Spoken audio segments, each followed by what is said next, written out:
이어서 2교시, 6주차 2교시 수업 계속 이어서 진행하도록 하겠습니다. 자, 1945년대, 45년과 50년대의 2차 대전 패망 후에 일본 사회의 흐름들에 대해서 간략하게 설명을 드렸고요. 이때 이제 일본 사회에서는 공동모금운동, 그다음에 사회복지협의회 활동들이 체계적이고 종합적으로 일어나게 됩니다. 그래서 공동모금운동은 아까 잠깐 설명드린 것처럼 이제 그러한 어떤 기관들을 사회복지기관이나 지역사회복지를 활동을 하고 있는 많은 기관들 아니면 자선을 펼치고 있는 많은 기관들에 대해서 어떤 책임성, 책무성, 그 다음에 함께 얻어서 그 한정된 재원을 가지고 클라이언트에게 중복되지 않고 골고루 서비스가 진행되도록 하기 위한 방법으로 공동모금 운동을 진행을 하게 되었다라는 필요성에 대해 설명을 좀 드렸고요. 이때 이제 역사를 좀 보면 1947년에 이제 중앙 및 지방에 공동모금회를 발족을 하게 됩니다. 그래서 지역 복지 조직들이 연합해서 모금 조직을 구성을 자발적으로 하게 되었고요. 미국의 지역사회 모금운동의 영향을 받은 역할들입니다. 또 어쩔 수 없는 것이 우리나라는 이제 1900년대, 20년대, 20세기 초에 일본의 지배하에서 약 35년이 넘는 긴 시간들을 그 일본의 시스템, 행정 체계나 지역사회 복지 체계들을 받아왔고요. 또 아니면 외원기관들의 도움을 받아왔던 거고요. 이때는 일본은 미국의 메가더 장군의 2차 대전 승전국인 연합국의 통제하에 있었던 거죠. 그 다음에 그런 많은 시스템들 중에서도 그 사령관이 메가더였으니까 미국 사회에 영향을 받을 수밖에 없었던 거죠. 또 많은 미국인들이 가서 전쟁 이후에 재건 사업에도 많은 활동들을 하게 되었습니다. 그렇게 하면서 자연스럽게 미국의 지역사회 모금운동에 영향을 받게 되었고요. 매년 1회 10월부터 12월까지 3개월간 모금을 하게 됩니다. 그래서 사회복지 4대 예산의 기본 구성으로 이렇게 모금하게 됩니다. 그래서 일본의 공동모금은 이제 각 구역을 단위로 해서 3개월간 모금을 하고 모금액은 모두 그 지역의 지역사회복지를 위해서 사용하도록 법으로 이렇게 규정을 했다라고 합니다. 그래서 이런 것들이 바로 이제 공동모금운동으로 이어져서 계속 이어져 왔고요. 두 번째는 이제 사회복지협의회입니다. 1951년에 중앙사회복지협의회를 설립하고 이것이 이제 일본 사회사업협회, 또 전일본 민생위원연맹, 또 동포원호회 등 이게 세 개 단체들을 통합을 한 거죠. 아까 말씀드린 대로 전후사회였죠. 즉 GHQ라고 하는 연합군 총사령부에서 점령 정책이었었던 거죠. 그래서 민간 사업 조직을 다 개편을 하게 된 겁니다. 그래서 사회복지협의회들을 만들게 된 거고요. 이때 이제 이 사회복지협의회에서 실천한 주요 사회 사업으로는 자원봉사 센터를 운영하고 또 개호보험 서비스를 운영하고 또 포괄적인 지원 센터를 운영하고 학교 또 복지위원회 등을 지원을 하게 되는 이런 문제들을 하게 됐습니다. 그래서 사회복지협의회가 설립된 배경을 좀 잠깐 보면 지역사회를 좀 조직화하고 민생위원제도 이전까지 이어왔던 민생위원 제도를 다시 살려서 재건해서 모든 그 연합군 사령부에서 할 수 없는 일들을 필요한 지역사회 서비스를 전달하기 위한 자체적으로 전달하기 위한 그런 조직들도 만들기 위한 뜻이 좀 있었죠. 그 다음에 공동모금의 규정 및 민간 사회 단첩의 재정 문제 해결을 하기 위한 의미가 좀 컸다 이렇게 보여지고 있습니다. 그래서 이러한 일들을 하기 위해서 사회복지협의회가 만들어졌고요. 그래서 사회복지협의회의 재정은 정부 보조금 또는 정부에서 주는 위탁금, 또 찬조회비, 그 다음에 기부금이나 기금이자, 그 다음에 공동모금에서 나오는 배분금 이렇게 이 네 가지를 가지고 사회복지협의회를 운영을 하게 되었습니다. 자, 근데 아까 전 시간에도 잠깐 설명드린 것처럼 일본의 사회복지협의회는 지역적인 어떤 특성을 가지고 있다. 그래서 많은 분들을 일본의 지역사회복지협의회는 지역 주민을 회원으로 하기 때문에 지역 주민들이 내는 회비도 사회복지협의회 운영 기금으로 들어왔다. 그래서 그 전체적인 어떤 그 전체 운영비의 약 한 2%, 뭐 전후되는 어떤 금액으로 큰 금액을 차지하는 부분들은 아니지만 실제로 주민들이 회원으로 되어 있고 지역사회 주민들이 회비를 납부한다는 점에서 지역사회복지협의회가 지역의 그 어떤 지역사회 문제를 포괄적으로 사정하고 해결하기 위한 어떤 역할들을 잘 하고 있다. 그런 특징들을 외국과는 다르게 그런 특징들을 보이고 있다는 것들을 알 수 있을 것 같습니다. 자, 사회복지협의회의 영역은 여러분들 교재 134페이지를 한번 같이 보면서 설명을 좀 드리도록 하겠습니다. 134페이지 중간에 보시면요. 사회복지협의회의 연혁 이렇게 나와 있죠. 그래서 1973년에는 시구정촌 사회복지협의회 활동 강화 요항 이렇게 되어 있고요. 그래서 계속 이렇게 발전을 해오게 되는 거죠. 그 다음에 1979년에는 전국사회복지협의회 재택복지 서비스의 전략 발표, 그 다음에 1982년에는 사협 기반 강화 방침, 그래서 이런 모델들을 만들어내게 됩니다. 그래서 실제로 그 일본의 지역사회복지협의회에서는 이 사회복지협의회가 굉장히 중요한 역할들을 합니다. 어떤 지역사회복지 정책의 흐름들, 그 다음에 하기 위한 모델 사업들, 그 다음에 어떤 발전 방향들, 운영 방안들까지도 그러한 것들을 만들어서 제안을 하고 그런 것들 다 따라서 할 수 있도록 중앙협의회에서 그런 그 소속되어 있는 산하기관의 지역사회에 기반을 두고 있는 사회복지협의회를 끌어가는 역할들을 대표적으로 해나가고 있었던 거죠.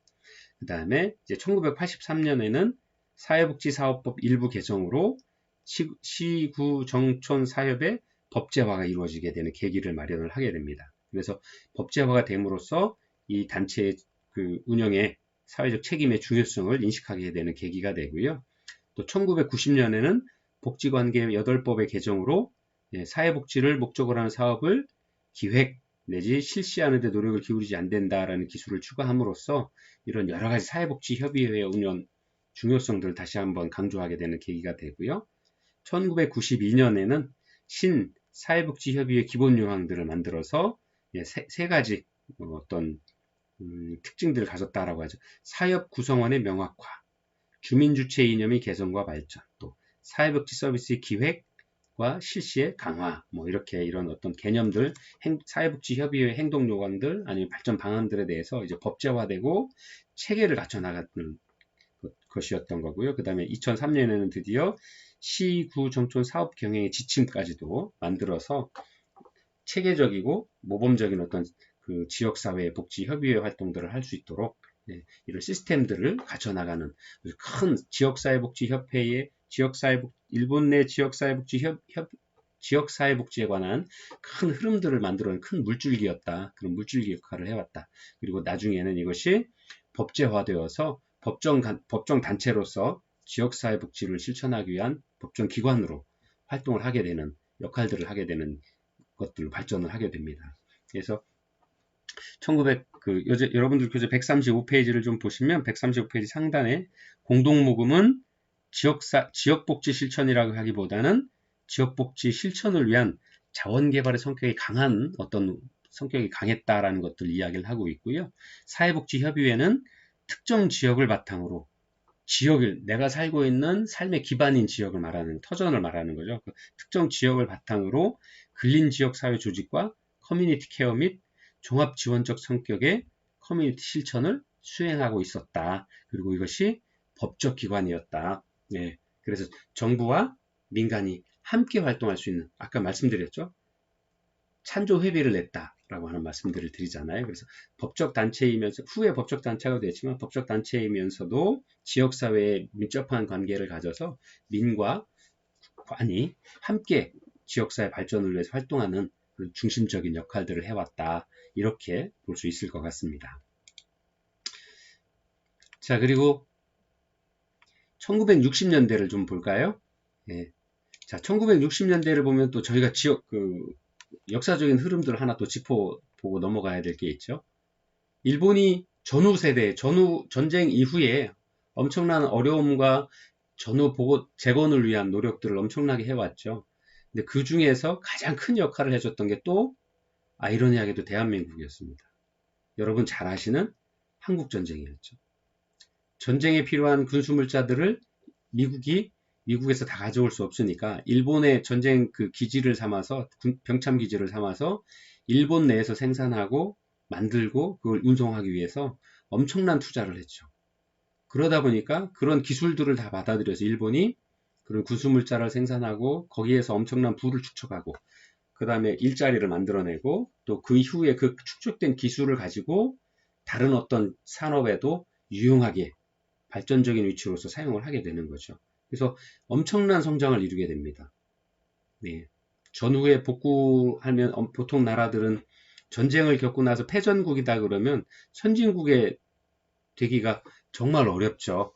네. 왜냐하면 그 전쟁의 아픔을 딛고 폐허 속에서 그 폐허를 다 복구하고 인간 일상으로 돌아오는 데만 해도 몇십 년이 걸리는 게 일상적이었던 역사적으로 일상이었는데 일본은 아이러니하게도 저희 나라를 지배를 했고 오랜 시간 지배를 했고 또 2차 대전에 패망을 해서 핵폭탄을 2발이나 맞았음에도 불구하고 그 전후 지역에서 복구를 순조롭게 다 해결 나가는 계기가 바로 우리나라 때문에 그렇습니다. 그래서 1960년대를 좀 보면 엄청난 경제 성장을 이루고 경제를 그 부를 축적하기 시작하죠. 그 다음에 지금도 잘 동남아를 보시면 아시겠지만 일본이 상사제도를 만들어서 자국 내에서 생산된 공산품들을 동남아와 서구에 엄청난 판매를 세일즈맨의 신화를 이뤄내기 시작을 하죠. 그러면서 급속도로 경제 성장을 이루고 그 다음에 국가에 대한 재건 사업도 활발하게 이루고 또 그런 면에서 지역사회복지의 흐름도 굉장히 비약적인 발전을 하게 됩니다. 그래서 사회보장 1960년대를 정리를 하면 사회보장제도의 보편화 그리고 저소득층에서 고령자 아동으로까지도 복지의 그 혜택들에 대한 대상들을 확대해 나가는 계기들을 만들어내가는 시기가 바로 1960년대라고 볼 수 있습니다. 그래서 사회보장제도의 확대와 장애자, 고령자를 위한 입소시설 및 보육시설의 정비가 아주 이루어지는 시기였었던 거고요. 또 이 시기에 풍부한 재정 상황을 배경으로 해서 복지 대상자가 빈곤층에서 저소득층 중심에서 고령자 일반과 아동 일반으로까지 복지의 대상이 확대되는 계기가 바로 이제 1960년대였다. 이렇게 볼 수 있습니다. 참, 이 일본은 뭐 저는 뭐 개인적인 감정은 없습니다만 역사를 좀 돌이켜보면 참 가슴 아픈 일이 가슴 아프다라는 생각을 늘 하게 됩니다. 이제 좀 안타깝기도 하고 근데 뭐 흘러간 역사를 어쩔 수는 없지만 앞으로 우리가 이런 것들을 잘 배우고 공부해서 이런 역사를 되풀이하지 않도록 하는 것도 우리가 해 나가야 될 일이 아닌가 이렇게 생각을 합니다. 이 시기에 그 일본의 지역사회복지는 사회복지협의회를 중심으로 해서 지역사회 조직을 이끌어 나가고 또 지역의 보건과 복지활동을 진행시켜 나가는 걸로 이렇게 볼 수 있습니다. 아까 잠깐 전 시간에 1945년에서 50년의 역사를 그 일본 지역사회복지의 발전 사례를 좀 보았을 때 지역사회복지협의회를 만들어 나가는 일들이 사회복지협의회를 만들어서 진행을 해왔다라는 것, 공동모금운동을 해왔다라는 것 설명을 드렸었는데요. 사회복지협의회가 시정구촌, 우리나라 말로 하면 행정의 가장 작은 동네까지도 그런 사회복지협의회를 만들도록 하고 그 사회복지협의회를 중심으로 해서 지역사회복지 조직을 이끌어 나가고 또 이 사회복지협의회가 지역의 보건활동, 복지활동 이런 것들을 함께 지역 주민들과 함께 발전시켜 나가는 계기로 그 중심적인 역할로 그것이 이제 보편화되어 가는 과정이 바로 1960년대였다. 그 다음에 안타깝지만 이들이 전후 세계에서 이렇게 빠른 속도로 10년, 15년 만에 경제 정상화될 수 있었던 그 자본의 축적의 계기가 바로 우리나라의 전쟁이었었다. 3년 반에 걸친 우리나라의 6.25 전쟁 때문이었다. 그것이 아주 큰 일본 발전의 계기가 되었다라는 것들은 부인할 수 없는 사실인 것 같습니다. 네. 자, 그리고 60년대를 이어서 이제 1970년대 그리고 1980년대 지역사회 보호의 전진과 커뮤니티에 대한 보호의 부분들을 한번 보도록 하겠습니다. 이제 일본은 1960년대를 거치면서 엄청난 경제 성장을 이루었었고요. 그 다음에 그 전후 국가에서 이제 당당하게 일본이 경제 발전 국가로서 서구 선진국의 이름으로 선진국으로 도약을 하게 되는 계기가 됩니다. 그래서 이때부터 이제 그 1960년, 70년대가 되면서 커뮤니티 보호에 대한 커뮤니티 케어에 대한 그 개념들이 지역사회에서 확립이 되고 또 이런 것들이 이어지면서 복지 커뮤니티의 어떤 기틀을 만들어가는 계기가 바로 80년대였습니다. 또 경제 성장은 뭐 월등하게 이루어졌었고요. 그 다음에 그것들을 통해서 이제 축적된 부를 이제 지역사회 복지의 흐름에 잘 활용하기 시작하는 계기가 됐죠. 1970년대를 보면 일본에서의 노인 인구 비율이 7%를 초과했습니다. 우리가 7%가 넘으면 뭐라 그래요? 고령화 사회라고 하죠. 노인복지에서 7%면 고령화 사회. 현재 우리나라가 약 한 15%, 16% 된다라고 하는데 작년까지가 2020년 통계, 그러니까 2019년 통계죠. 정확히는 2020년이 2019년 통계를 낸 거니까 2020년 발표된 2020년 초에 발표된 우리나라의 그 노인복지 관련 자료를 보면 약 15.3%에서 15.6%까지라고 이야기를 하시죠. 그러면 14% 전체 노인 인구 비율이 노인 인구의 65세 이상 노인 인구의 비율이 14%를 넘게 되면 고령 사회라고 이야기를 하죠. 우리나라도 고령 사회에 이제 진입을 하고 있습니다. 근데 1970년에 일본은 벌써 노인 인구가 7%를 초과를 했죠. 그래서 고령화 사회로 전환을 했죠. 그래서 이 노인의 문제, 이런 부분에 지역사회에서 적응을 해야 된다라고 해서 새로운 빈곤이다라고 이야기를 하고 표현을 했죠. 그래서 그러한 대응 방향으로 사회복지 시설들을 정비하고 지역사회 커뮤니티 케어, 지역사회 복지에 대한 개념들을 도입을 해서 그러한 기반을 만들어가고 그런 실천을 하는 방법들로 발전해 나가기 시작을 합니다. 그래서 중앙사회복지심의회에서 답신을 보내게 되죠.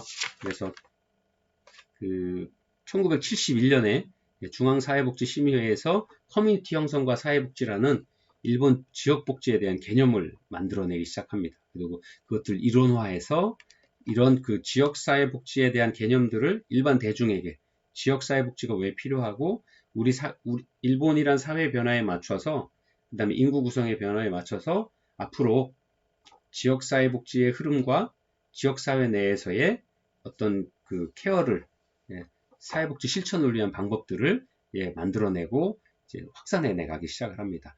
이 시기에 개념화시킨 지역사회복지가 바로 커뮤니티 케어 그리고 재택 서비스입니다.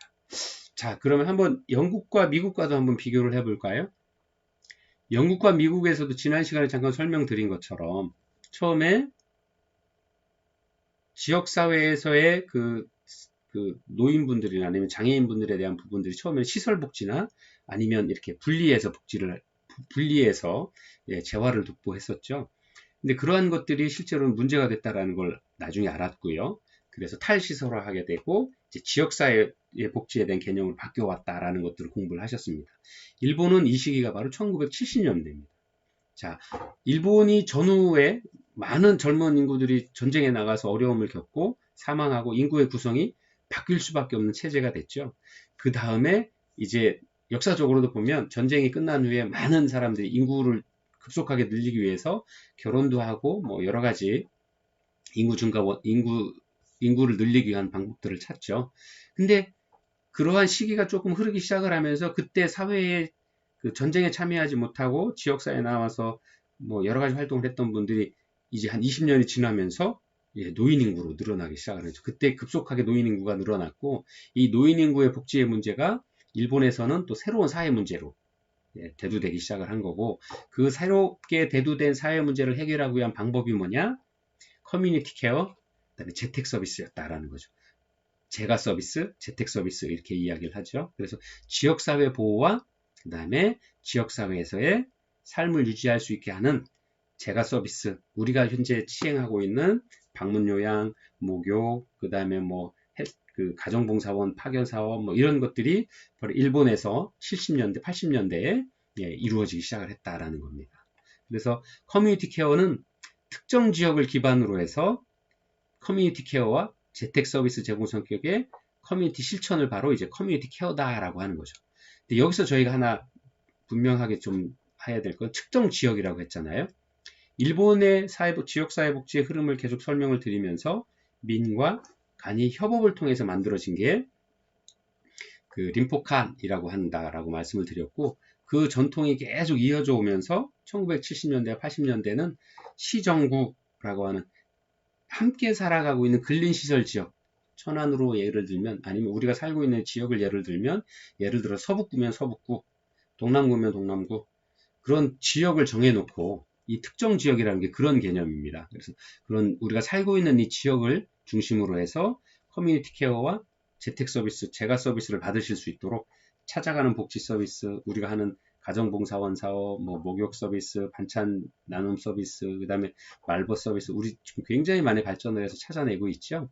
그 다음에 뭐 주간 보호, 단기 보호, 뭐 재택 보호, 뭐 이런 사업들을 지금 진행을 하고 있잖아요.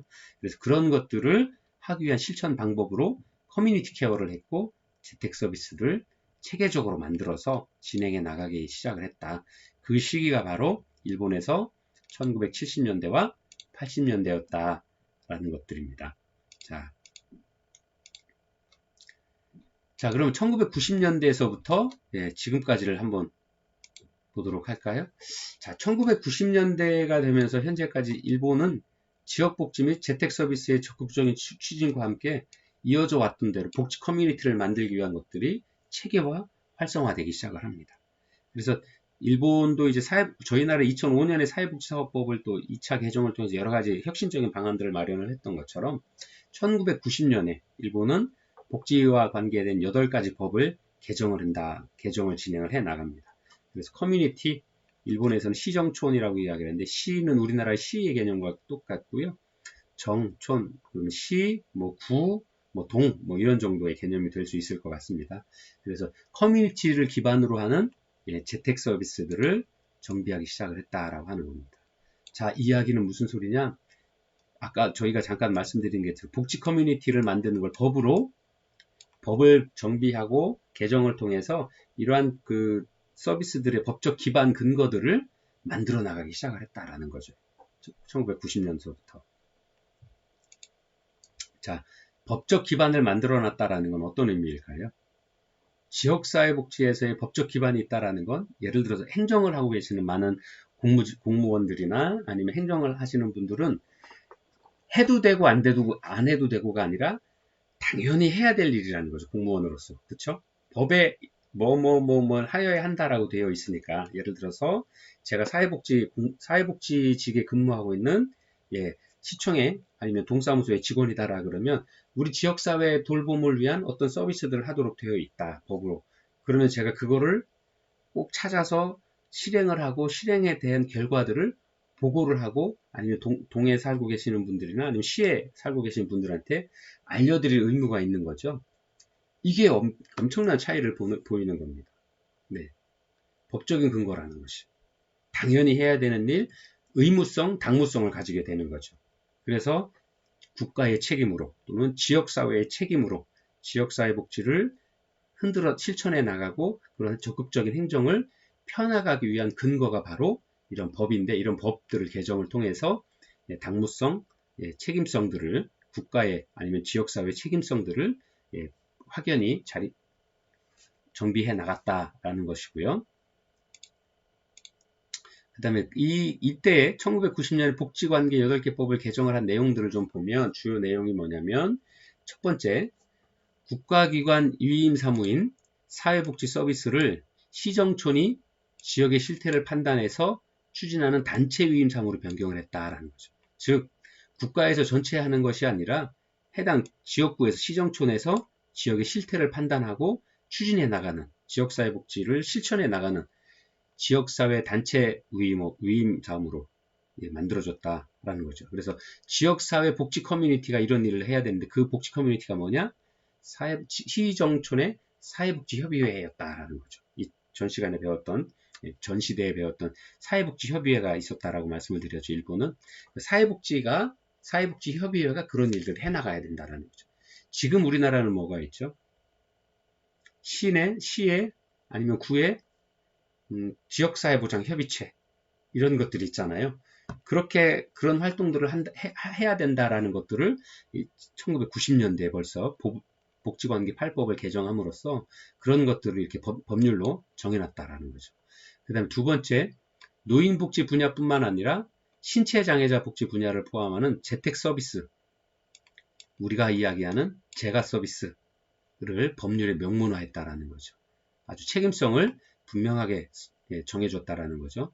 또 시, 구, 정촌 단위의 사회복지 서비스를 계획적으로 제공하기 위하여 노인복지계획, 노인보건계획들을 수립하는 것들을 의무화했다라는 겁니다. 그 다음에 네 번째, 사회복지사업법 내에 지역주민의 이해와 협력의 필요성을 명확하게 명기하였다라는 거죠. 즉, 지역사회복지는 우리가 이야기하는 커뮤니티 실천은 지역주민이 참여해야 된다라는 거죠. 참여민주주의, 참여복지다라고 이야기를 하는 것처럼 지역사회 주민들이 이해하고 협력하고 참여해서 지역사회 주민들과 함께 가야 된다라는 거죠. 즉, 사회복지협의회가 법적인 근거를 가지고 살고 있는 지역사회에서의 단체 위임 사무를 가질 수 있는 근거를 만들었고, 그 다음에 이 노인복지뿐만 아니라 지역사회 내에서 클라이언트들에 대한 재택 서비스를 하도록 것들을 명문화했고, 그 다음에 복지계획이나 보건계획들을 수립하는 것들을 의무화했다라는 거죠. 그래서 이런 것들을 누가 하느냐? 물론 행정하시고 우리나라로 이야기하면 동사무소에 계신 분들이 하겠지만 그런 지자체장들이 당연히 해야 되는 거지만 그 일들을 많은 일들 중에서도 이런 지역사회 복지를 위한 활동들도 함께 이렇게 의무적으로 해야 된다라는 거죠. 우리가 이야기하는 지역사회 보장 계획들을 당연히 세워야 된다라는 거죠. 그 다음에 마지막으로 지역 주민의 이해와 협력이 꼭 필요하다. 그래서 이런 것들을 구해서 함께 가야 된다라는 것들을 명문화했다. 법으로 정확히 근거를 마련해 두었다라는 거죠. 그래서 이런 것들을 통해서 행정에서도 행정기관의 책임을 정확히 하고 또 주민들은 이러한 서비스들을 내가 혜택을 받는 게 아니라 당연히 우리 국가에서 아니면 우리 지역사회에서 내가 받아야 될 혜택이다라고 인식을 바꾸게 되는 거죠. 그러니까 그렇게 되면 지역사회에 계신 많은 클라이언트들도 아쉬워서 내가 손을 벌리는 게 아니라 내가 이 지역사회 국민으로서 아니면 시민으로서 아니면 구민으로서 내가 당연히 받아야 될 권리다라는 인식의 전환을 갖고 올 수 있도록 하는 거죠. 그래서 이런 것들을 통해서 지역사회 복지를 더 활성화하고 커뮤니티 복지를 더 진흥시켜 나갈 수 있는 또 그런 계기들을 만들어 나왔다. 그래서 이런 것들이 뭐라고 하느냐? 이렇게 발전되어 있는 지역사회를 복지 커뮤니티다라고 하는데 그 계기를 벌써 1990년도부터 만들어서 지속적으로 이어서 왔다라는 겁니다. 자, 잠깐 쉬었다가요.